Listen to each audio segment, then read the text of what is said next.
Bonjour à toutes et à tous, je m'appelle Thibaut et vous écoutez le Jour Pop Off, le format sans filet et sans filtre du Jour Pop. Et évidemment, on va parler de Madonna sans plus attendre. Jingle.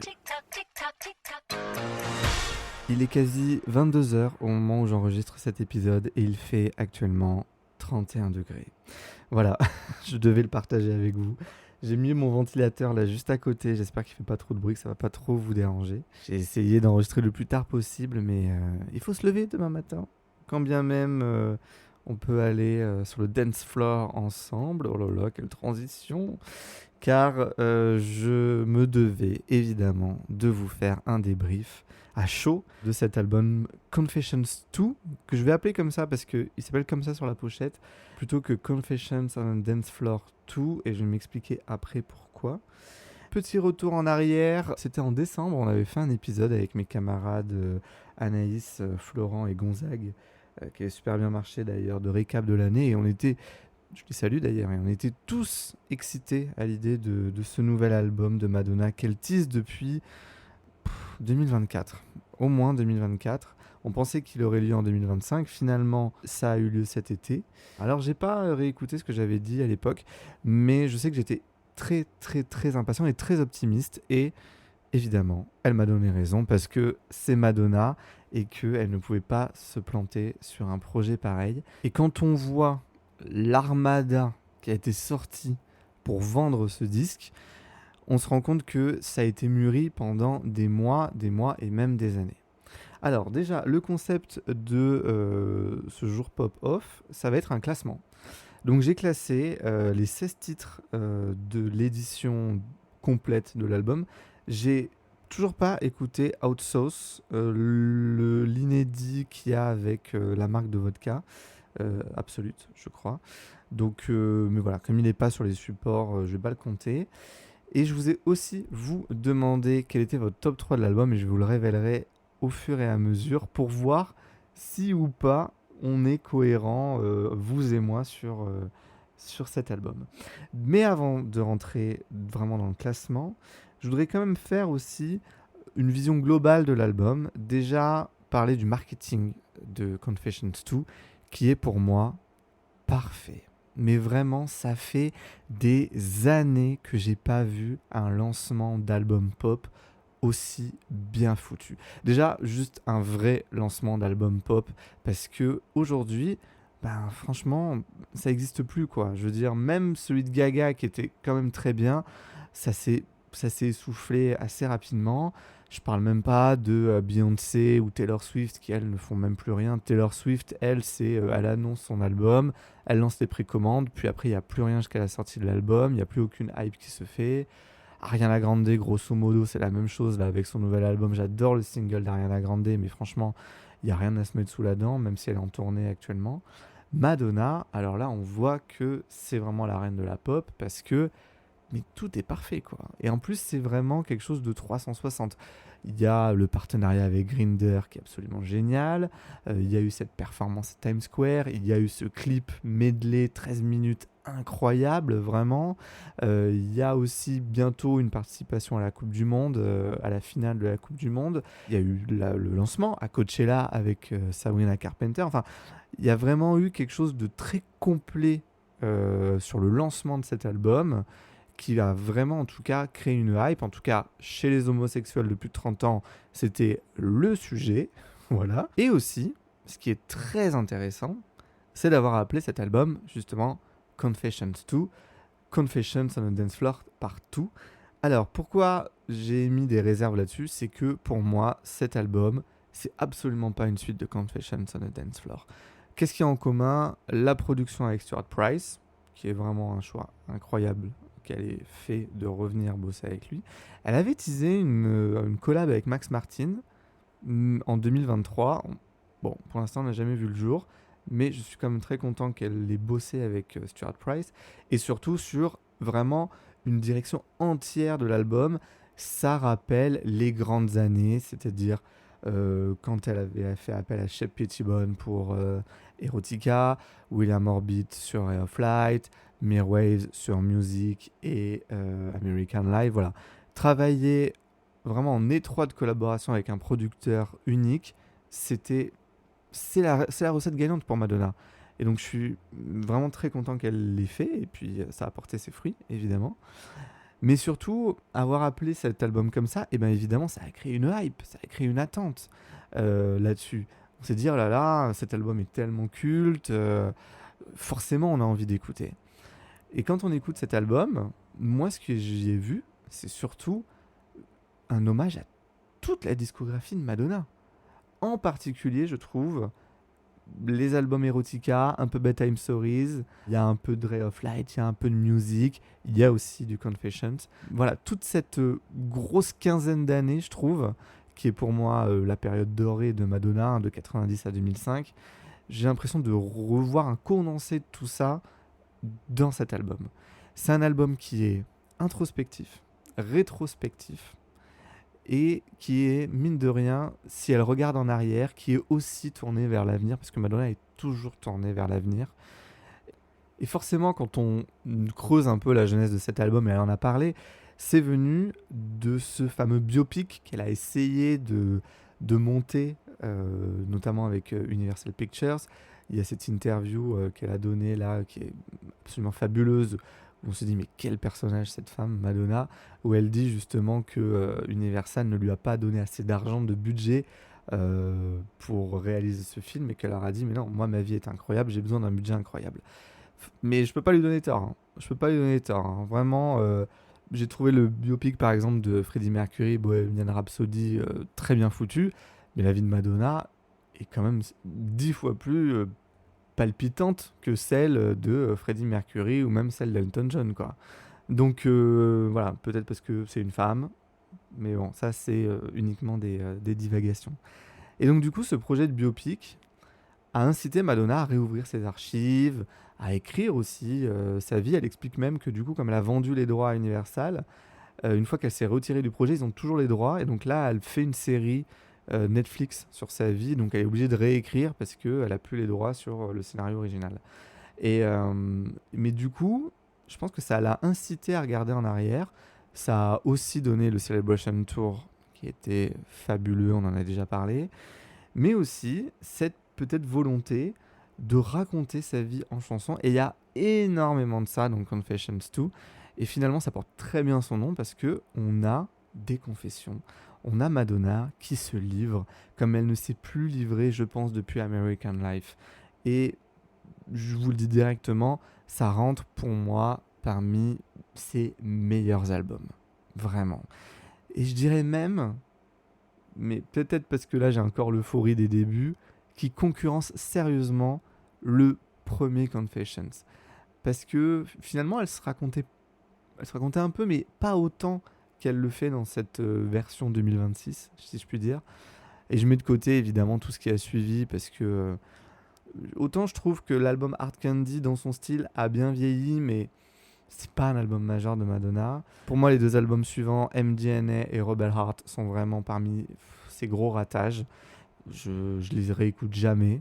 Et ça, c'était une grosse parenthèse dans la carrière de Madonna qui a duré du coup une grosse dizaine d'années, où elle a quitté Warner, sa maison de disques historique, parce qu'elle sentait que les ventes de disques, l'industrie du disque était en train de se casser la figure, qu'il fallait se tourner vers le live.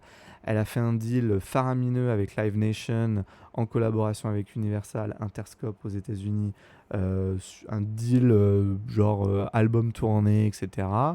Mais je ne sais plus ce qu'il y avait exactement dans ce deal, mais c'est vrai que créativement, elle passait son temps, si je puis dire, à aller voir un peu les producteurs à la mode, soit Avicii, soit Diplo, soit Kanye West, machin, etc. Et au lieu d'avoir vraiment un travail en huis clos sur un seul album, ce qui a été le cas sur Confessions 2. Ouais, j'étais sûr, hein. J'étais sûr là. Ça fait 10 minutes que je parle et j'ai même pas commencé le classement. Voilà. Mais il y a beaucoup, beaucoup de choses à dire sur cet album. Vous pouvez me mettre en 1.5, hein. Comme c'est le jour pop-off, il n'y aura pas d'extraits musicaux. C'est vraiment que moi qui explique un peu mes ressentis sur ce disque. Mais en tout cas, le ressentiment que j'ai sur cet album, le ressenti plutôt, c'est des retrouvailles.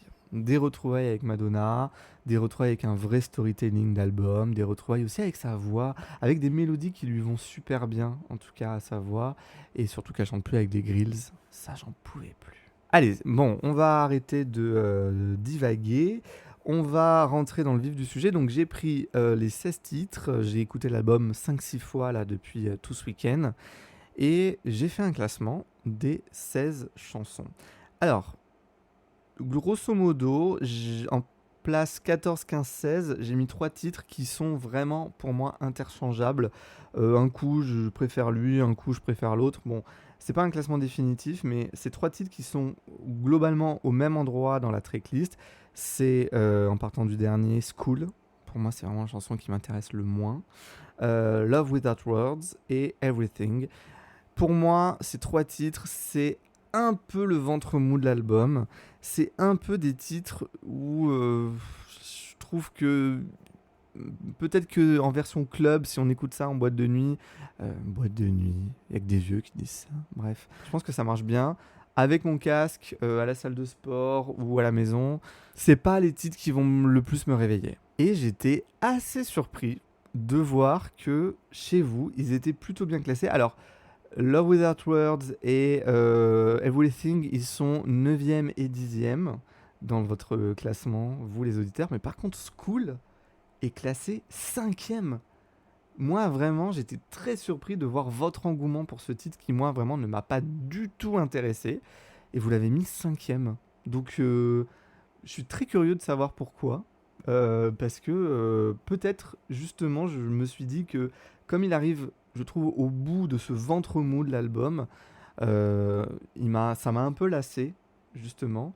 Mais j'ai essayé de le réécouter tout seul. Bon, bah, c'est sympathique. Je trouve qu'il y a de toute façon pas de déchet dans cet album, hein. Vraiment, School, c'est pas vraiment un déchet. C'est une chanson qui m'intéresse moins. Mais en tout cas, voilà, ces 3 titres-là, moi, ils m'ont pas du tout intéressé. Donc je vais directement à la position 13. Et là, on est raccord. On a classé le même titre au même endroit. C'est Read My Lips, que je vais appeler son titre hétéro-friendly. Voilà. C'est le titre qu'elle a choisi. Alors, pour la Coupe du Monde, je sais pas trop parce qu'elle n'a pas parlé de sa performance. Mais il y a une version un peu plus reggaeton qui est sortie et qui est brandée FIFA 2026. Voilà, c'est son titre reggaeton, comme elle en a fait pas mal sur Madame X, c'est quelque chose d'assez récurrent depuis quelques années. Madonna et la culture hispanophone, ça date de la Isla Bonita, hein, donc il y a 40 ans. Donc c'est pas quelque chose de nouveau. Moi je crains pas. En vrai je crains pas quand Madonna elle va sur ce terrain-là. C'est pas ce que je préfère, c'est pas le titre que je vais écouter de prime abord. Mais dans la tracklist, il arrive juste après La Folie qui est Dancetaria. Ça crée une espèce de petite redescente qui est plutôt intéressante. Mais voilà, sans plus, je vais pas en faire une overdose. En 12e position, j'ai mis The Test avec sa fille, Lourdes, Lola. Et vous, alors vraiment, c'est le titre que vous avez mis en dernier. Vraiment, quasiment personne n'a voté pour cette chanson. Elle est sympathique, pareil, voilà. Je trouve qu'elle arrive dans cette fin d'album dont je vais reparler, que je trouve très pertinente comme fin d'album, mais j'en reparlerai sur une autre chanson, sur celle qui clôture l'album. De Test, voilà, relation mère-fille, c'est pas nécessairement quelque chose qui me touche plus que ça. Il y a une petite référence sympathique à Little Star, qui était la chanson, alors je sais plus si c'était un bonus en tout cas, de l'album Ray of Light qui était dédié à Lourdes, qu'elle appelle sa Little Star, et elle commence les paroles comme ça. Il y a beaucoup, beaucoup, beaucoup d'easter eggs, comme on dit dans cet album. Je sais pas si je les ai tous vus, si je vais penser à tous les reciter. Mais en tout cas, voilà. De Test est une chanson plutôt mignonne, de relation mère-fille. Lourdes chante très bien, elle a une voix très agréable, très grave, mais c'est vrai que finalement Lourdes a 30 ans, donc ça nous rajeunit pas non plus tout ça, quand on la voyait toute petite là dans I'm Gonna Tell You a Secret. Mais je suis pas surpris non plus que ce titre vous ait pas non plus réveillé. Voilà. En 11e position, j'ai mis Love Sensation, qui est l'espèce de nouveau single, chanson un peu teasing de l'album. Voilà, elle est très sympathique, elle est un peu creuse dans ce qu'elle raconte, donc sachant qu'il y a des chansons qui sont, je trouve, à partir de ça, toutes plus intéressantes les unes que les autres. Voilà, c'est une chanson sympathique, c'est un peu le terme que je raconte là depuis le début sur ce fin de classement. Elle est un peu dans ce ventre mou, elle ressort parce qu'elle est quand même très efficace au niveau de la production. Vous l'avez mise 7ème, donc vous l'avez mise voilà, un peu premier tiers. J'ai pas grand chose à dire de cette chanson, je pense pas qu'elle va marquer globalement la carrière de Madonna, je sais même pas si elle va un jour la chanter en live. Donc voilà, c'est pour moi, à partir de ce moment-là, les chansons que je vais pas me remettre en boucle. Et là, on va arriver au top 10. Et là, toutes les chansons, pour moi, sont de très haut niveau. Et la 10e, c'est One Step Away, qui est la 3e dans la tracklist. Et vous l'avez mise 6e. Donc il y a quand même un petit engouement pour cette chanson, qui a une position très intéressante dans le disque, puisqu'elle arrive après deux titres que je trouve très forts, qui sont I Feel So Free et Good for the Soul. Et ce One Step Away, il est un peu plus down dans l'ambiance. Il me fait un peu penser aux chansons d'Erotica. Elle y parle notamment de sa... Comment on va dire? J'allais dire de son expérience de mort, mais Madonna était dans le coma à l'été 2023. Elle a, de ses propres mots, frôlé la mort. Et il y a quelque chose là-dedans, dans cette chanson, où elle dit, voilà, on est à un one step away, à un pas de la fin, en fait. À un pas de la mort, à un pas de la vie. Et ça donne une dimension très dark à cet album, parce que c'est un album qui est quand même très sombre dans ce qu'il raconte, même s'il y a des chansons un peu plus légères. Mais il y a beaucoup de profondeur dans ce titre, et même dans son interprétation. Et je pense que, comme on dit, ça peut être un grower. Je trouve que voilà, il est dans l'album entre deux titres que j'aime beaucoup, qui sont Good for the Soul et Bring Your Love. Donc forcément, il a un côté un peu moins marquant, mais quand on l'écoute toute seule, elle est très bonne aussi. Et peut-être qu'en mode club, parce que le début de l'album est quand même très club, je pense qu'elle fonctionne très bien. On passe à la place numéro 9, c'est Betrayal, je pense que je le dis bien, que vous avez classé, oh là là, vous l'avez mise 4ème cette chanson, 4ème. Je suis très surpris de l'engouement pour ce titre, qui est bien, qui est un très bon titre, qui est du coup dans cette... là, j'aime bien, enfin, j'ai l'image de cette fin d'album que j'appelle le fumoir. C'est-à-dire que il y a ce côté dans la construction de l'album où le début est un peu, on se prépare, on projette un peu ce que va être cette soirée dans le club, on essaye un peu de se mettre dans l'ambiance. Vient ensuite la partie vraiment très excitante de ce disque, qui est Bring Your Love, Dancetaria, un peu bizarre aussi, où là vraiment c'est le cœur. Ensuite il y a la partie voilà, où on est un peu moins dans le mood, qui est voilà, toutes ces chansons que j'ai citées, qui sont Love Without Words, Everything, School, où là-dessus voilà, le mood se ralentit un peu. Et puis à ce moment où on va dans le fumoir, on l'a tous vécu. Et là, eh ben, on commence à raconter nos vies, des fois, et surtout, surtout, à des inconnus. Je sais pas si ça vous est arrivé, ça. Moi, ça m'est arrivé plein de fois. Quand je sortais, parce que je sors plus, je suis une vieille personne maintenant. Mais il m'est arrivé, oui, des fois, de raconter ma vie à des gens qui étaient mes meilleurs amis pendant 1 heure, quoi. Mais en tout cas, voilà, il y a un peu ça que je trouve dans cette fin d'album, où Madonna raconte des choses sur sa vie, et des choses très anciennes aussi, parce que cette chanson, Betrayal, elle parle de sa belle-mère. C'est-à-dire que Madonna a perdu sa mère quand elle avait 5 ans, ça elle en a beaucoup parlé dans beaucoup de chansons, notamment Mother and Father sur American Life, qui est une chanson géniale qu'elle a reprise par surprise au Celebration Tour.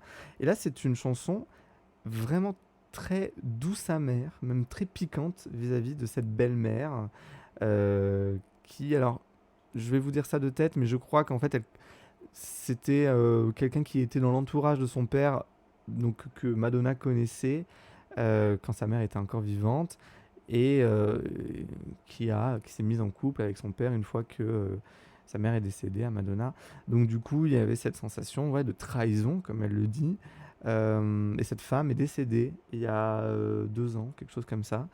Et donc Madonna lui fait une chanson. C'est pas du tout une chanson émouvante, hein, c'est une chanson très piquante. Hein. On dit voilà, t'as perdu ta foi, tu m'as trahi, je t'ai détesté, mais il y a grosso modo à la fin une espèce de dire bon bah le temps a fait les choses, on a pu s'apaiser, mais j'ai ma part de responsabilité aussi. Tu n'es pas que fautif, mais tu es quand même un peu fautif, quoi. Enfin voilà, c'est un peu ce que j'ai retiré de cette chanson. Et, euh, et je trouve ça fort quand même, à 68 ans, de ressasser des choses comme ça qui sont encore très présentes chez elle. Et il y a un peu de tout ça dans ce disque. Et elle se livre, comme je le dis, sans phare. Voilà, elle aurait pu faire une chanson un peu gnangnan sur cette belle-mère. Et finalement, elle reste assez piquante parce que elle a vécu une trahison et elle en parle en chanson. Et j'ai trouvé ça très intéressant dans le texte. Et la production aussi fonctionne très bien là-dessus. Mais voilà, c'est pas le coup de cœur pour moi, mais ça l'est apparemment pour vous. On arrive sur la position numéro 8 qui est My Sins Are My Savior, le fameux duo avec Stromae. Alors moi je l'ai mis 8ème, vous l'avez mis 11ème. Grosso modo un peu les mêmes places. Moi la première chose qui m'a sauté à l'esprit dans cette chanson, c'est plutôt un écho à Music, où Madonna chante en français dessus. Et alors, ma mémoire me fait défaut, je ne sais plus sur quelle chanson elle dit je suis cassée. Je crois que c'est Nobody's Perfect. Et là, elle dit aussi le mot cassé avec son accent, et ça m'a directement fait écho à cette chanson. Et voilà, mes péchés sont mon sauveur.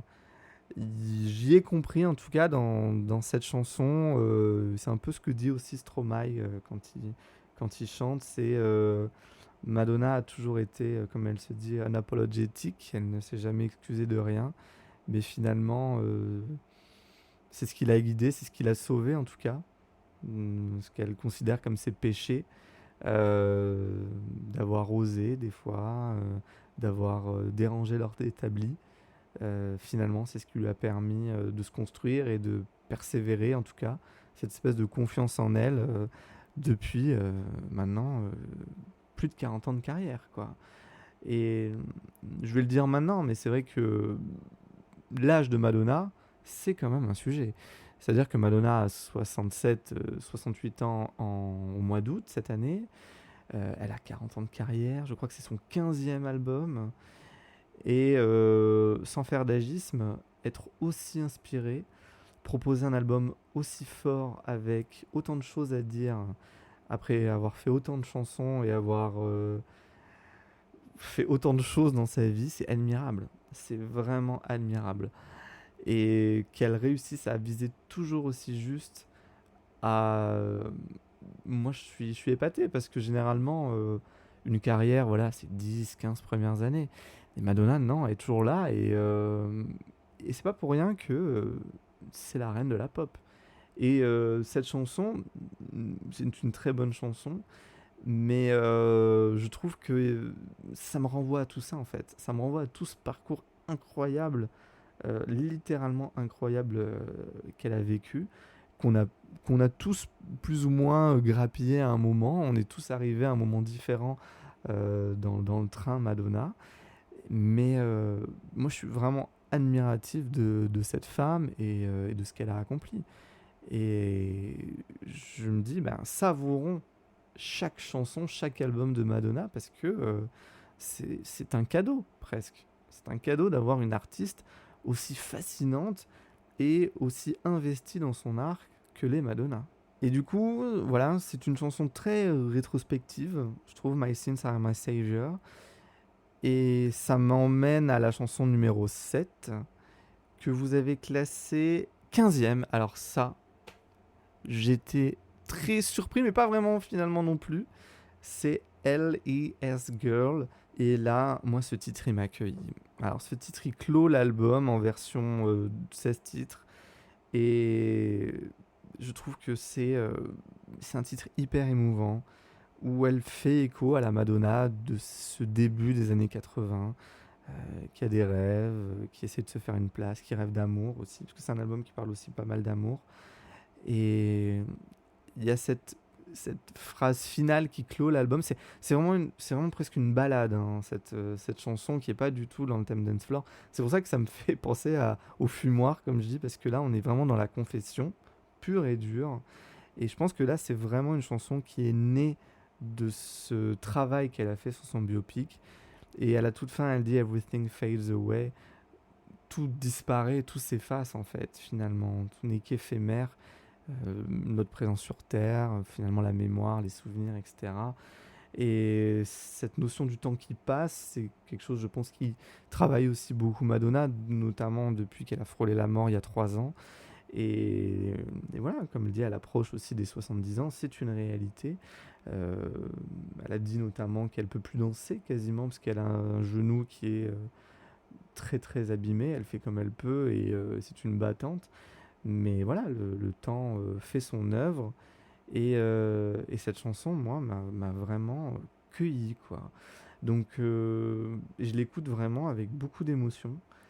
Mais je comprends que vous la mettiez avant-dernière parce qu'elle n'est pas non plus dans le mode, dans le mood de ce qu'on nous avait vendu. Donc, je suis pas très surpris que vous l'ayez mise avant-dernière dans votre classement.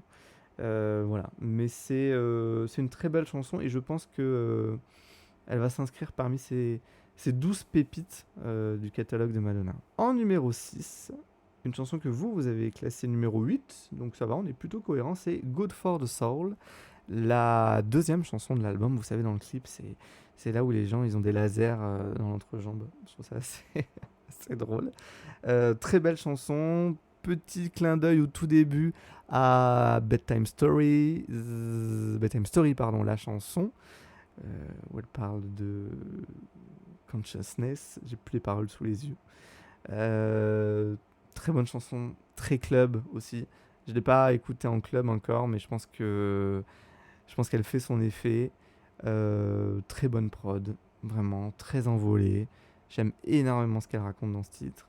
Donc voilà, petit coup de cœur pour moi. Pas énorme coup de cœur, mais petit coup de cœur.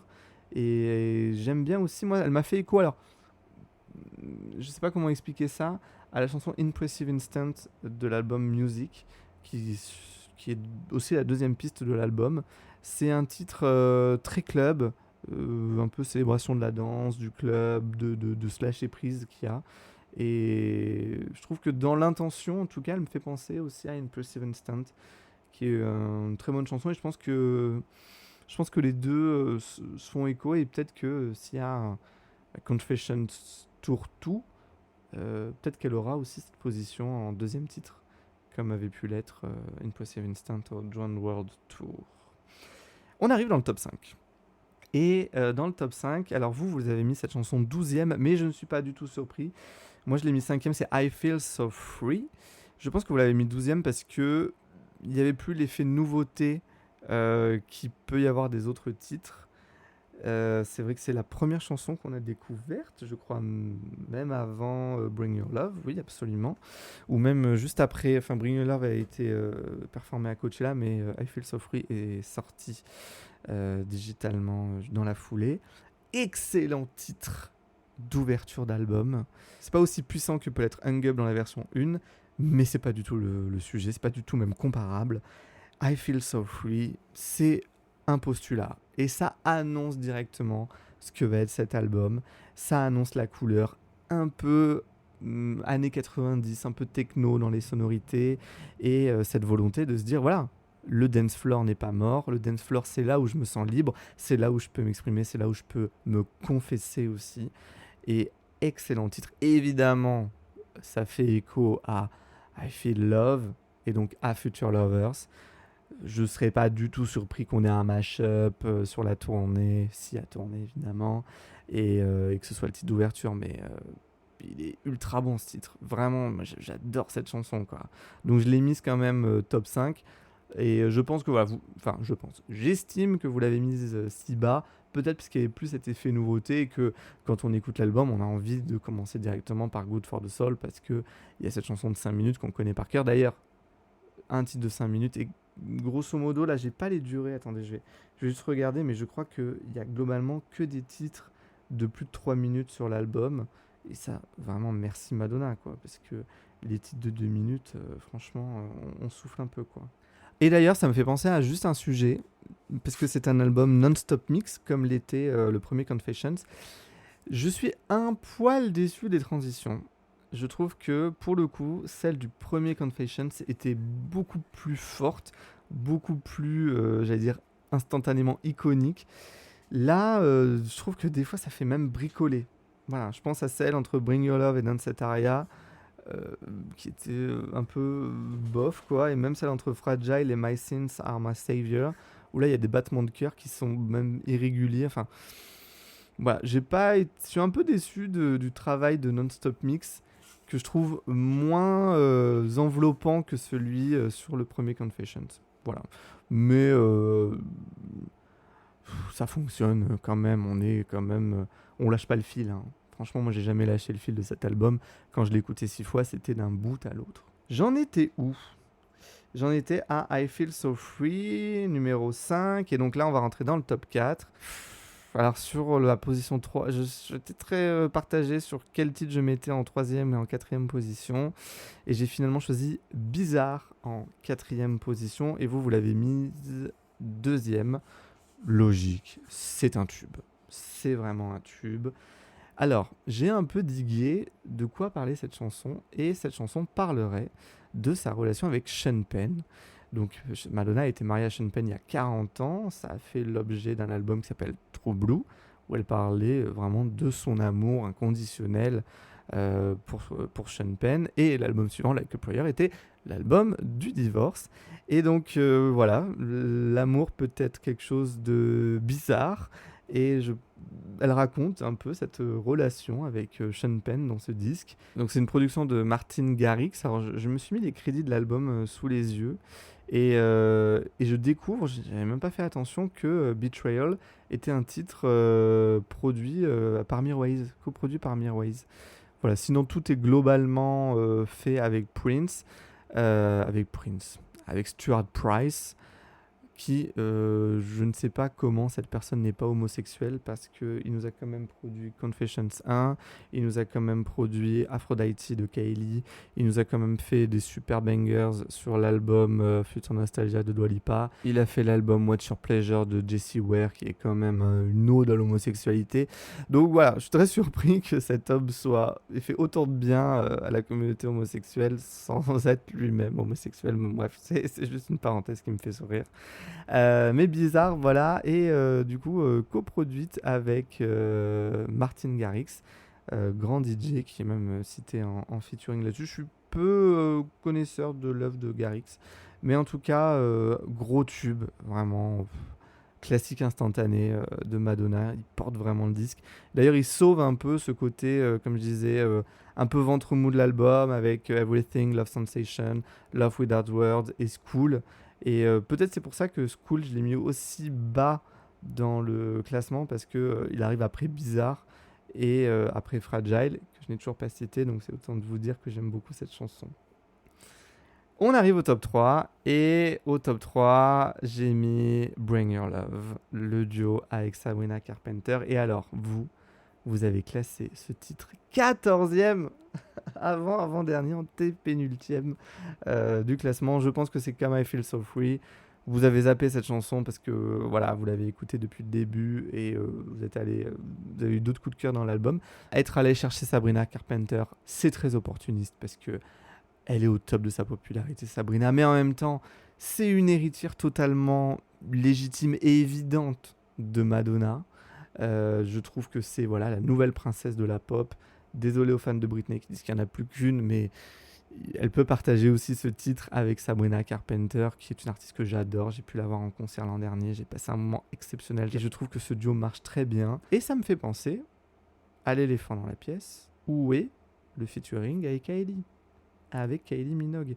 Elle a fait ce spécial sur la BBC là, avec Graham Norton, que j'adore Graham Norton. Et elles ont vraiment teasé un featuring, hein. Moi j'ai pas rêvé, hein. Tout le monde l'a interprété comme ça, et je vois pas pourquoi Kylie se ramènerait en faisant des œillades là-dessus. Donc est-ce qu'il y a une réédition? Est-ce qu'il y a d'autres titres qui vont sortir? Est-ce qu'il y aura une version de luxe? Est-ce que elles vont faire une tournée commune? Je sais pas. Kylie en première partie de Madonna sur un tour mondial, ce serait plutôt très kiffant, même si Kylie mérite évidemment sa propre tournée. On verra, mais en tout cas, oui, il n'y avait pas de Kylie sur cet album. Ce qui nous amène au top 2. Donc si vous avez bien suivi, il y a beaucoup de titres, donc vous savez les deux que je n'ai pas cités. Et il se trouve que ces deux titres sont aussi dans votre top 3. Et donc mon titre numéro 2, c'est Fragile, qui est votre numéro 3. Quelle magnifique chanson. Mais quelle magnifique chanson. Si vous m'aviez dit que cette chanson était un inédit de l'époque Ray of Light, post-Ray of Light, vous voyez, ça me fait vraiment penser à une chanson qui s'appelle, très peu connue mais qui est magnifique, qui s'appelle Time Stood Still.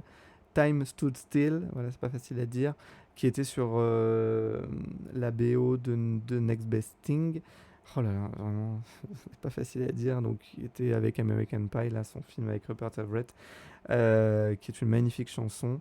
J'ai trouvé qu'il y avait assez des consonances là-dessus sur la façon de chanter. La mélodie, elle est trop belle, la production, elle est trop belle. Et puis le sujet, en fait, c'est une chanson hommage à son frère Christopher, dont elle était très proche, qu'il a énormément accompagné dans le début de sa carrière. Je crois, grosso modo, jusqu'à Ray of Light ou Music. Et ils se sont un peu brouillés vraiment à l'époque, Guy Ritchie, tout ça. Il avait d'ailleurs sorti un livre à charge sur sa sœur. Ils s'étaient un peu froissés, ils avaient pris leur distance. Et puis, je crois qu'il a eu un cancer et qu'il est décédé là, il y a quelques années maintenant, il y a 2 ou 3 ans. Et cette chanson lui est dédiée. C'est une très très belle chanson. C'est une très très belle chanson. Et en fait, quand on suit Madonna depuis des années et qu'elle sort une chanson comme ça, forcément, on est ému parce que ça nous renvoie à... Enfin, moi personnellement, je me suis dit, mais oui, Madonna est encore capable de ça. Et, et finalement, on fait bien de la suivre et de la soutenir depuis tout ce temps.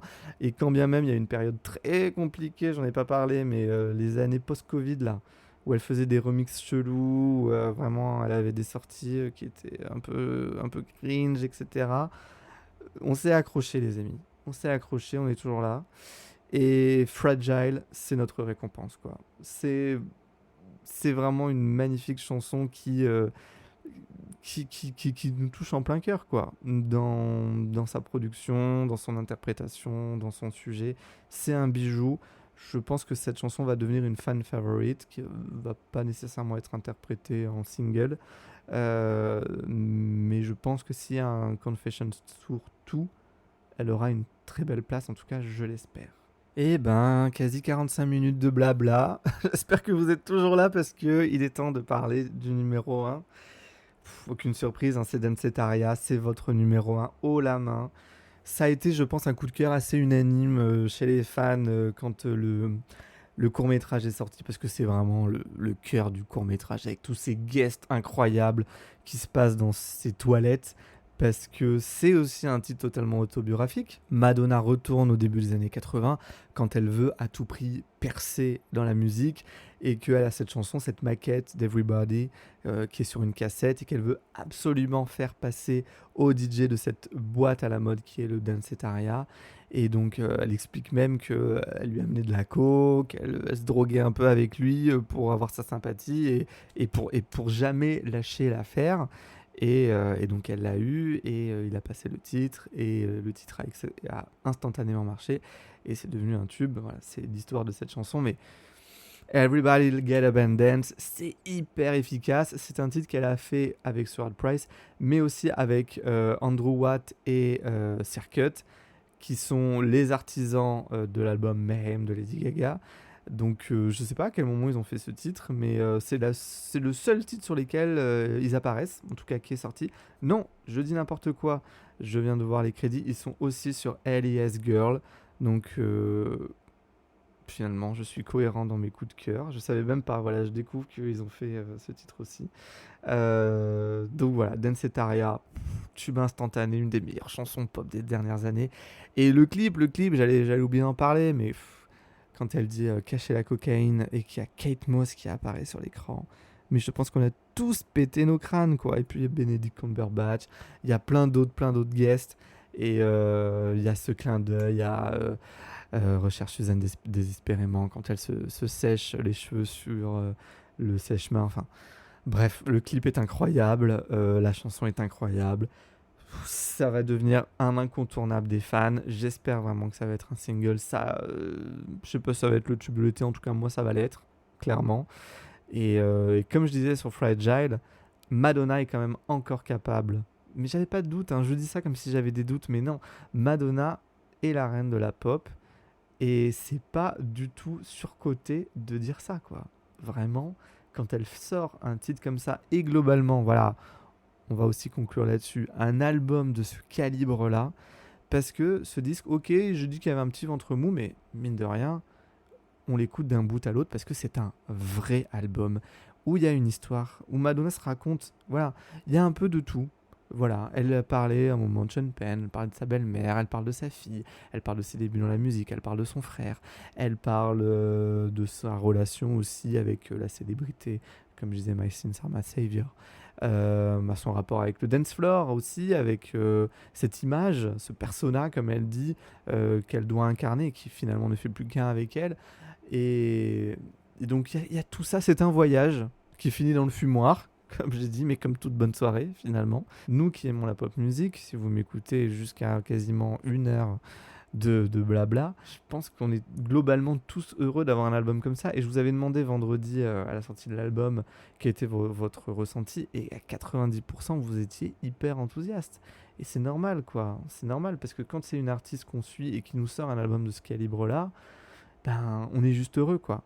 On est juste heureux d'en parler pendant 1 heure et de le partager ensemble, quoi. Voilà. Donc merci de m'avoir écouté. Je vais essayer je veux tenir moins d'1 heure. Je pourrais en parler encore plus longtemps, mais je veux tenir moins d'1 heure. Merci d'être resté au bout, d'avoir passé limite autant de temps à m'écouter qu'à écouter cet album. La suite, on l'espère, un spectacle, évidemment. J'espère que ça vous a donné une autre vision de cet album. Et évidemment, n'hésitez pas à me dire ce que vous en avez pensé. Vous savez où me trouver. Dans les commentaires de cet épisode. Je crois que sur Spotify, vous pouvez faire des commentaires. Donc n'hésitez pas à me faire des commentaires sur Spotify. Et puis à vous abonner sur les autres plateformes. À me suivre si ce n'est pas encore fait, si vous me découvrez jusque-là sur Instagram. Moi, je vous souhaite une bonne nuit, puisqu'il y en a beaucoup qui m'écoutent en se couchant. Une bonne journée si vous m'écoutez dans les transports. Une bonne séance si c'est au sport ou en faisant votre jogging. Et puis, on se retrouve très vite pour parler de nouveau de pop. Je vous embrasse et je vous dis à bientôt et merci de m'avoir écouté. What you waiting for?